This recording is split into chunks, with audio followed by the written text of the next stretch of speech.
Hello everyone. So I am Srishti, your biology mentor. So today we will discuss about the lecture number 2 of respiration. ठीक है बच्चों, चलिए हमारा topic है आज का human respiratory system. So first of all कि हमने इसके पहले क्या पढ़ा था. ठीक है, हमने पढ़ा था कि जो आपकी रेस्पिरेशन होती है, means what is respiration. So respiration is the process by which glucose breaks into CO2, H2O and release energy in the presence of oxygen. But there are two type of respiration. First, the breakdown of glucose in the presence of oxygen and the breakdown of glucose in the absence of oxygen. So in the presence of oxygen the respiration is aerobic and in the absence of respiration the respiration is anaerobic. ठीक है, तो anaerobic respiration में क्या होता था बच्चों की glucose का इनकम्प्लीट ब्रेकडाउन होता था ना, और जो आपकी एरोबिक रेस्पिरेशन थी उसमें ग्लूकोज आपका कंप्लीटली ब्रेक हो जाता था CO2 में, H2O में and release energy in a form of ATP.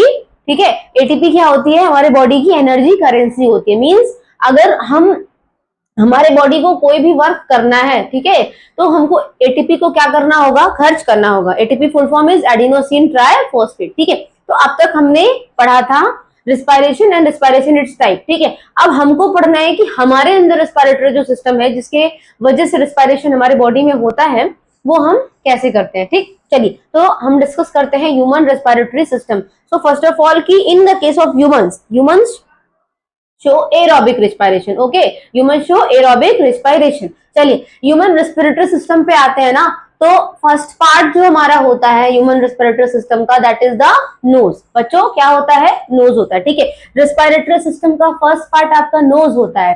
Knows में भी आपके क्या आते हैं, नॉस्ट्रिल आती है, नेजल चैम्बर आते हैं. देखिए है ना, नॉस्ट्रिल आपका वो पार्ट होता है जहां से आपका एयर इंटर करता है ना. नॉस्ट्रिल इज अ एरिया और opening whenever the air enter in it. ठीक है, nose, the air enter the body through the nostril present in the nose, then this air then moves to nasal passage. okay, now कहना क्या चाह रहा है कि nostril आपकी वो ओपनिंग होती है जहां से एयर आपकी बॉडी में इंटर करता है. उसके बाद जो एयर होता है वो moves to the nasal passage. ठीक है, air moves to the nasal passage. चलिए अब एयर आपकी कहाँ आ चुकी है बच्चों, नेजल पैसेज में. ठीक, नेजल पैसेज एक तरह का डक्ट होता है, पैसेज होता है जहां पे आपकी एयर इंटर नॉस्ट्रल के बाद आगे जाती है. ठीक है, अच्छा नेजल पैसेज के बारे में अगर हम देखें तो nasal passage has fine hair and mucus. ठीक है बच्चों, अब देखो हम अपने नोज को देखेंगे ना तो जो ओपनिंग आपको दिख रही है वो आपकी नॉस्ट्रिल है. जैसे ही आप ओपनिंग के और आगे बढ़ते हो तो वो पार्ट आपका नेजल पैसेज होता है. और ठीक है, नेजल पैसेज में कंटेन क्या करता है, फाइन हेयर, छोटे छोटे हेयर्स होते हैं एंड म्यूकस को सिक्रीट करता है. ठीक है, हमारे जो नेजल पैसेज होती हैं उनमें म्यूकोजल ग्लैंड होता है and mucosal gland secrete mucus. ठीक है, mucosal gland secrete mucus. Okay बच्चों, चलिए air is filtered with the help of air and mucus thereby ensuring that only clean air enter the lungs. Okay, अच्छा जो भी air आप inhale करते हो, सारा एयर जो होता है वो प्योर तो नहीं होता है ना, वो उसमें कुछ इम्प्योरिटीज होती है ना. तो जो भी एयर आप इनटेक करते हो, ठीक, तो जो हेयर्स होती हैं बच्चों उनका क्या काम है, हेयर्स का काम आपका इतना सा होता है ना कि जो भी डस्ट पार्टिकल आपके एयर में होते हैं उसको ट्रैप करता है. Okay, hairs trap dust particles from the air. Okay, उसके बाद अच्छा म्यूकस का क्या काम है, चलिए एयर का तो हमको समझ में आता है कि डस्ट पार्टिकल्स को वो रोकता है. म्यूकस भी आपका सेम वही चीज करेगा, हेयर के साथ मिलकर के वो डस्ट पार्टिकल को ट्रैप करता है ना. म्यूकस इज अ चिपचिपा सा एक सब्सटेंस होता है. ठीक है, वो भी क्या करता है, डस्ट पार्टिकल को रोकता है और ह्यूमिडिफाई करता है आपके एयर को. ठीक है, चलिए नेक्स्ट पार्ट जो हमारे नोज का है दैट इज द फेरिंग्स. ठीक है, चलिए अब हम फेरिंग्स के बारे में डिस्कस करते हैं.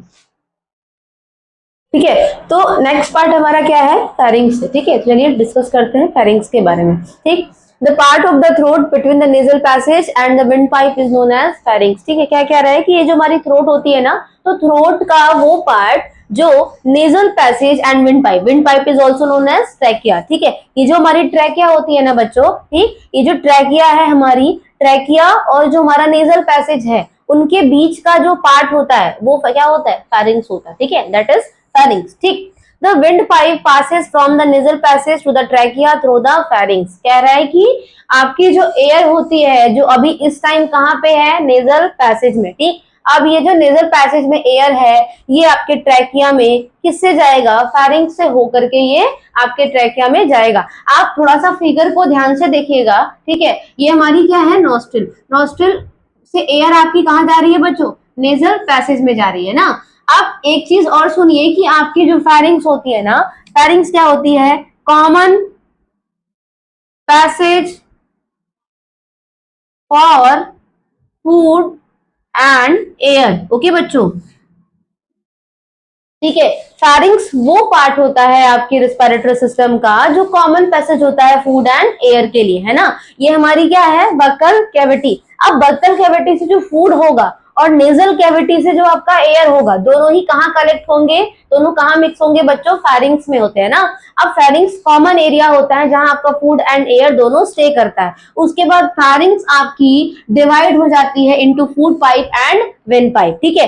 Pharynx divided into food pipe and wind pipe. Food pipe में आपके फूड पार्टिकल्स एंटर करेंगे एंड विंड पाइप में आपके एयर पार्टिकल्स एंटर करते हैं, ठीक है। अच्छा, एक छोटा सा पॉइंट और है बच्चों की आपकी जो फूड पाइप होती है ना, ठीक, फूड पाइप के ओपनिंग को बच्चों हम कहते हैं गलेट। क्या कहते हैं, गलेट कहते हैं, ठीक है। The opening of the food pipe is known as gullet and the opening of the windpipe is known as glottis. Okay, the opening of the windpipe is known as glottis, ठीक है। wind pipe is also known as trachea, so the opening of the trachea is known as glottis and glottis are covered by a flap like structure, ठीक है, that is known as epiglottis.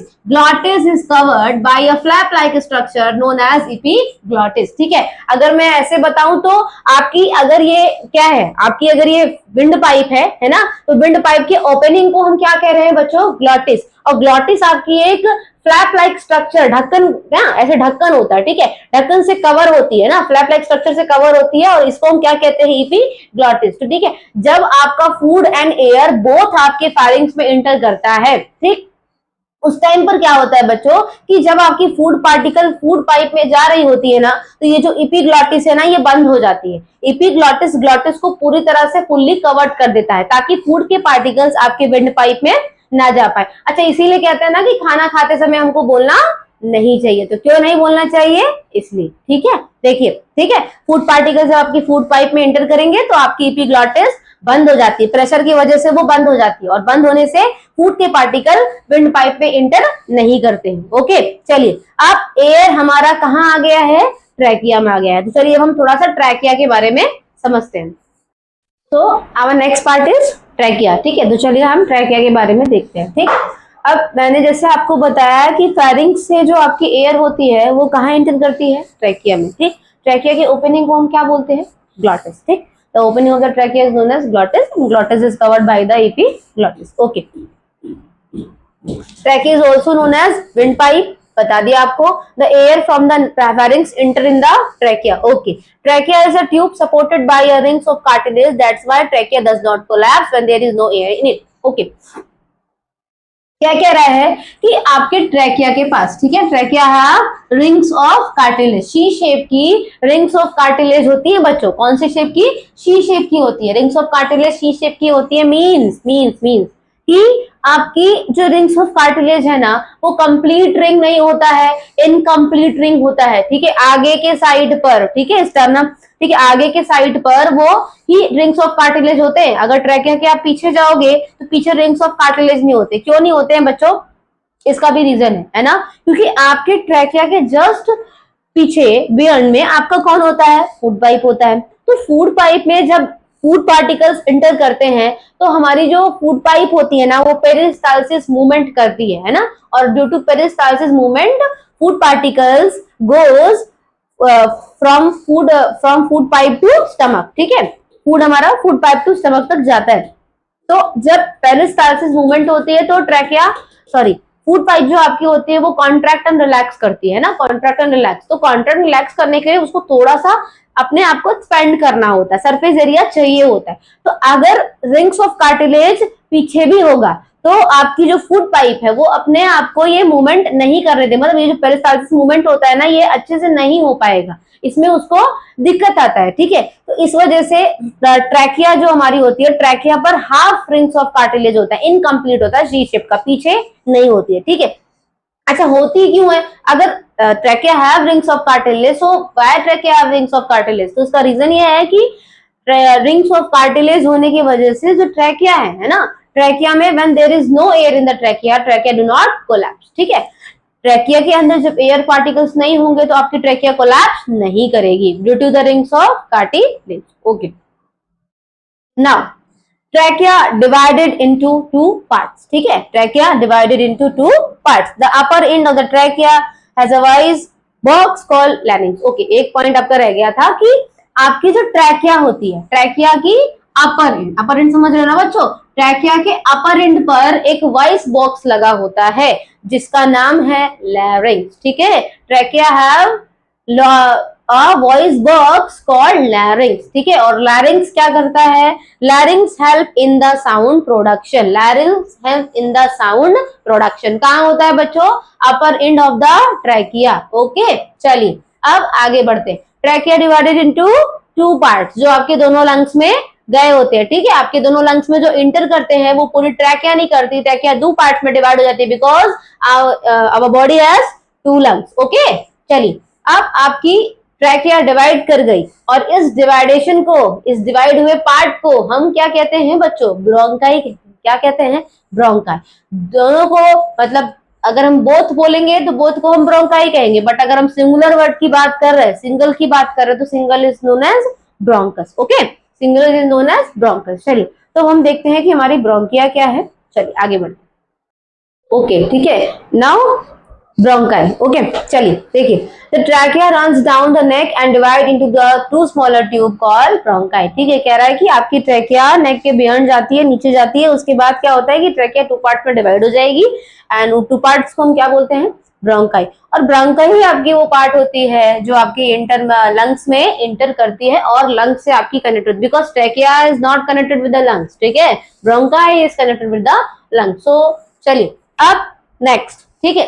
Bronchi further आपकी divide करेगी, bronchi further divide करेगी and बनाएगी क्या? Bronchioles बच्चों, ठीक है। Bronchi further divide and form several branches of the bronchioles, ठीक है। And bronchioles have a balloon-like or sac-like structure known as alveoli। तो चलिए हम पढ़ते हैं alveoli के बारे में, ठीक है। चलिए डिस्कस करते हैं हम alveoli के बारे में, जो कि आपकी लंग्स में होती है। तो चलिए पहले हम लंग्स के बारे में थोड़ा सा डिस्कस कर लेते हैं, तब हम alveoli पर आते हैं। ओके, ठीक है, नाउ लंग्स, ठीक है। हमको लंग्स के बारे में थोड़ा सा डिस्कस करना है, दो चार पॉइंट है, आप देख लो, ठीक है। लंग्स क्या होता है? फर्स्ट ऑफ ऑल की लंग्स की अगर हम शेप को देखें, है ना, तो लंग्स आर रफली ट्रायंगुलर इन शेप। ऐसा आपको दिख रहा होगा कि ये रफली ट्रायंगुलर है, पूरी तरह से तो नहीं है बट रफली ट्रायंगुलर इन शेप। ओके, अच्छा बच्चों, आप अगर नोटिस कर रहे होगे जो मैंने आपको डायग्राम बनाया है, एक बार अगर आप इसको देखें तो आपको ये दिख रहा होगा कि जो राइट, ठीक है, ये मेरा राइट साइड है एंड ये लेफ्ट साइड, ठीक है। अब हम राइट साइड की अगर हम बात करें ना, तो राइट साइड की जो लंग्स होती है ना बच्चों, राइट साइड की जो लंग्स है वो ब्रॉडर है एंड शॉर्टर है। आपको दिख रहा ना कि राइट साइड की जो लंग्स है वो थोड़ी सी मोटी दिख रही है और छोटी दिख रही है। ओके, एंड हमारी जो लेफ्ट साइड की जो लंग्स होती हैं वो थोड़ी टॉलर होती है, थोड़ी सी इससे बड़ी होती है, थोड़ी सी लंबी होती है, ठीक है, बहुत ज्यादा नहीं, थोड़ी सी, ठीक है। एंड वो थोड़ी सी पतली होती है ना, राइट लंग्स के कंपैरिजन में थोड़ा सा ये थिनर होता है और ये आपका थिक होता है, ठीक। चलिए अब ऐसा होता क्यों है? क्योंकि आपके राइट लंग्स के नीचे क्या सिचुएटेड होता है? लिवर। क्या सिचुएटेड होता है? लिवर। सो जो ड्यू टू द लिवर आपकी जो राइट लंग्स होती है वो थोड़ी सी प्रेशर आने की वजह से वो क्या होता है? थोड़ा सा छोटा हो जाता है और ब्रॉडर हो जाता है। ओके, चलिए अब next point is this, lungs present in the chest cavity. Okay, you know all that कि लंग्स आपकी कहाँ प्रेजेंट होती है बच्चों? चेस्ट कैविटी में प्रेजेंट होती हैं। ओके, चलिए आगे आइए। लंग्स आपकी कवर्ड होती हैं with a membrane called pleural membrane. Okay, lungs जो आपकी है इसके ऊपर एक मेम्ब्रेन होती है, मेम्ब्रेन भी कैसी? Double layer. ओके, मेम्ब्रेन कैसी होती है? डबल लेयर होती है and that membrane is known as pleural membrane, pleura membrane. Okay, pleural membrane is double, ठीक है, डबल स्ट्रक्चर आपकी होती है प्लूरल मेम्ब्रेन की। कहाँ होती है?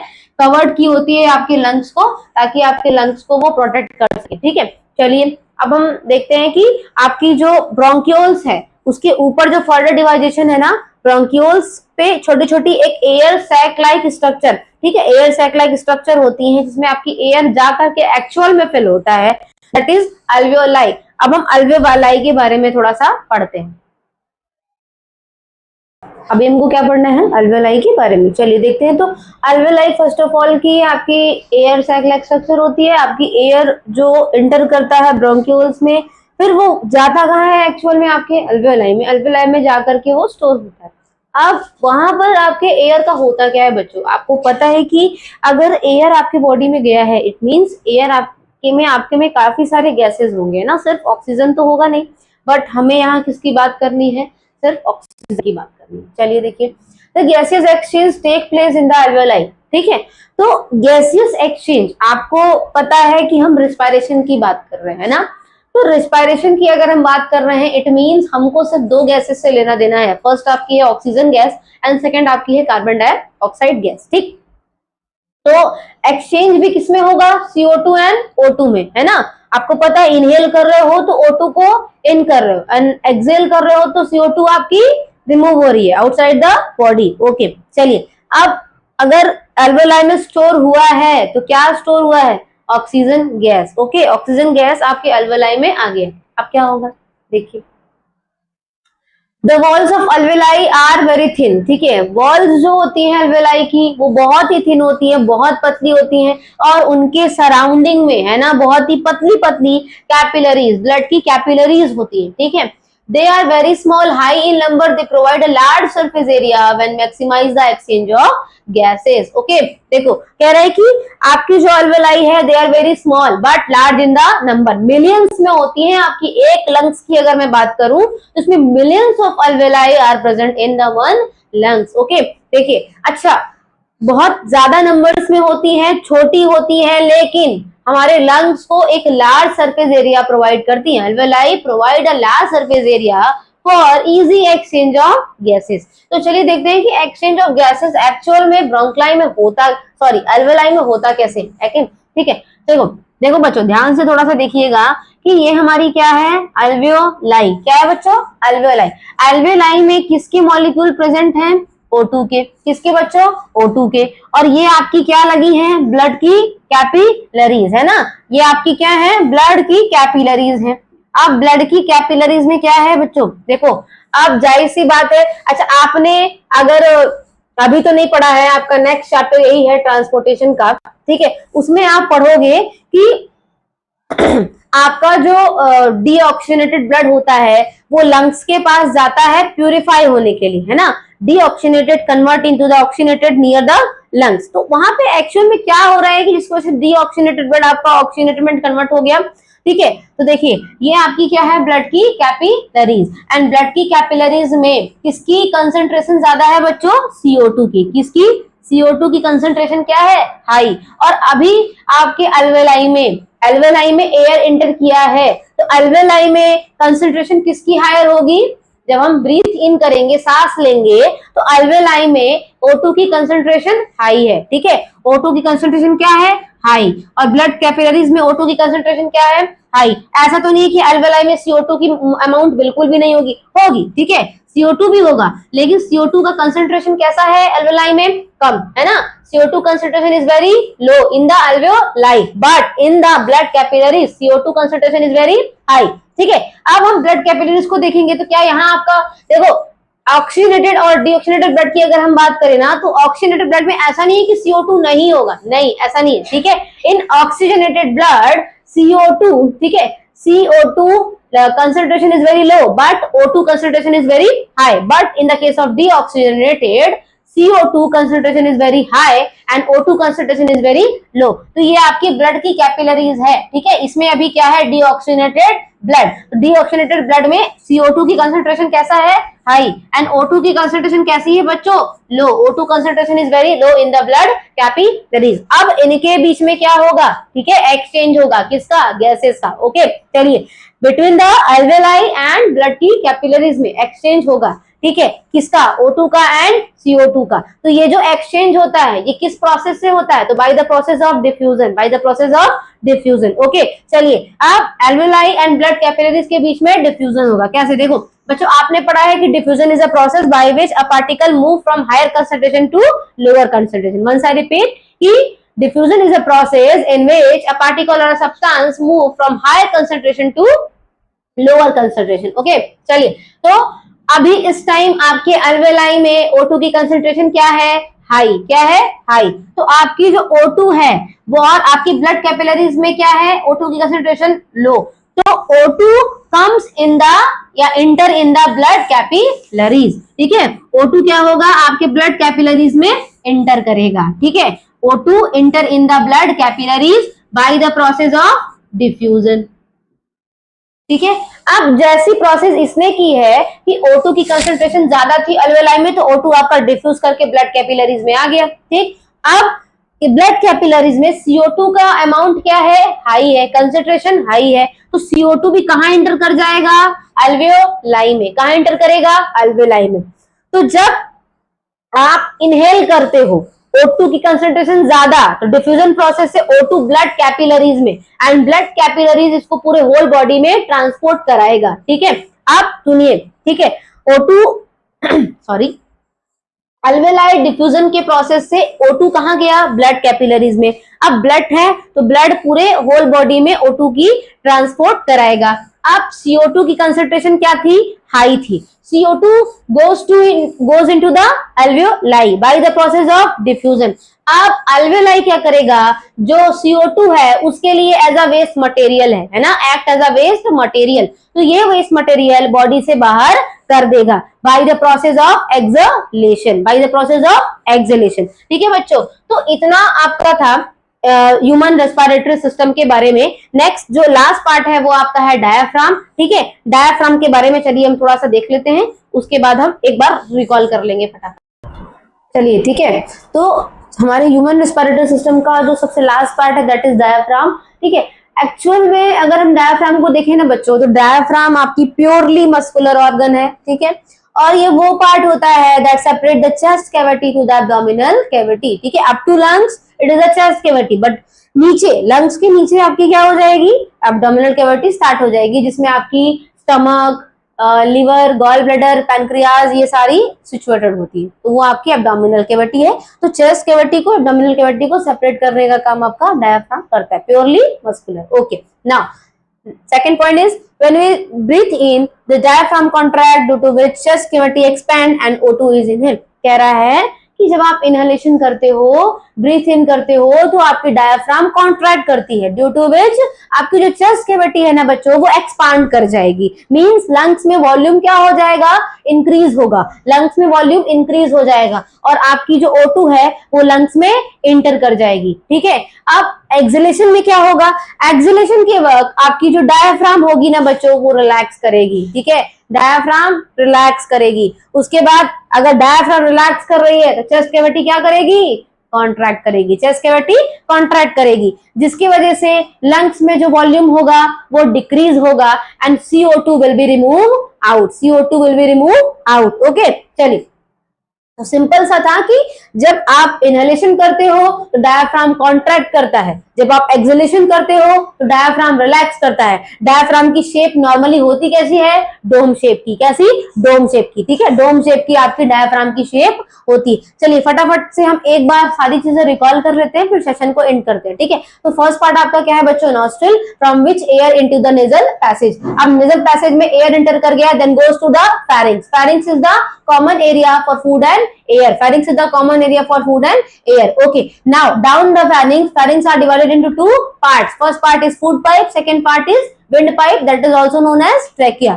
Trachea की opening को, that opening of the trachea is known as glottis. Glottis has a flap like structure. ठीक है, जिसकी opening होती है कौन, epiglottis. Epiglottis glottis को cover कर लेता है जब food particle किसमें enter कर रहे होते हैं, food pipe में, and the opening of the food pipe is known as gullet. ठीक है, अब upper end of the trachea there is a larynx. Larynx is also known as voice box which help in the sound production. Okay, now goes down. Trachea is divided into two parts.